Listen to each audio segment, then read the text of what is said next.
In 2018, a couple living in a quiet apartment complex in Ohio noticed something strange about their 3-year-old son, Ethan. Ethan had been a late talker. At almost 3, he'd barely used full senses. Doctors said it was normal. He understood everything, just didn't speak much.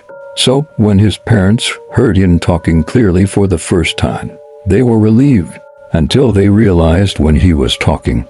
Every night, almost exactly at 3 a.m., Ethan would sit straight up in his bed and begin speaking. Not crying, not mumbling. Speaking slowly, clearly, and confidently. At first, his mother thought he was sleep-talking. But when she stood in the hallway and listened, she realized something was wrong. The words didn't sound like English. They weren't gibberish either. The sentences had rhythm, structure, pauses, as if he were having a conversation. When she gently asked, "Ethan, who are you talking to?" he didn't respond. He just kept speaking, staring at the corner of his room. This continued for weeks. At exactly 3 a.m., the same thing happened. His father tried recording it on his phone. When he played it back the next morning, the audio sounded distorted, almost like multiple voices layered together, but Ethan's mouth movements matched perfectly. Concerned, they showed the recording to a linguistics professor at nearby university. The professor went pale. He told them the language closely resembled an extinct Eastern European dialect, one that hadn't been spoken in over a century.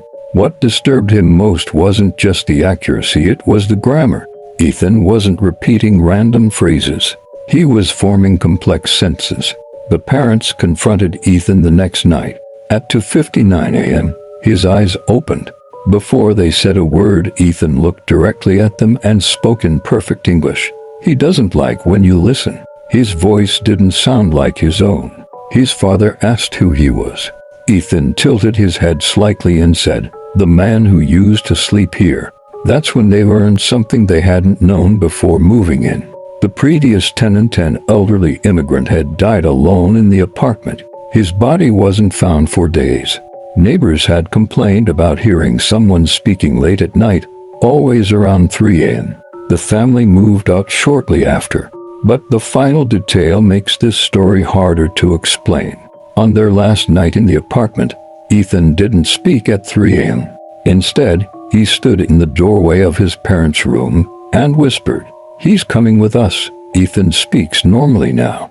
But sometimes when the house is quiet, his parents hear him whispering softly in a language no one recognizes. And it always happens at 3 a.m.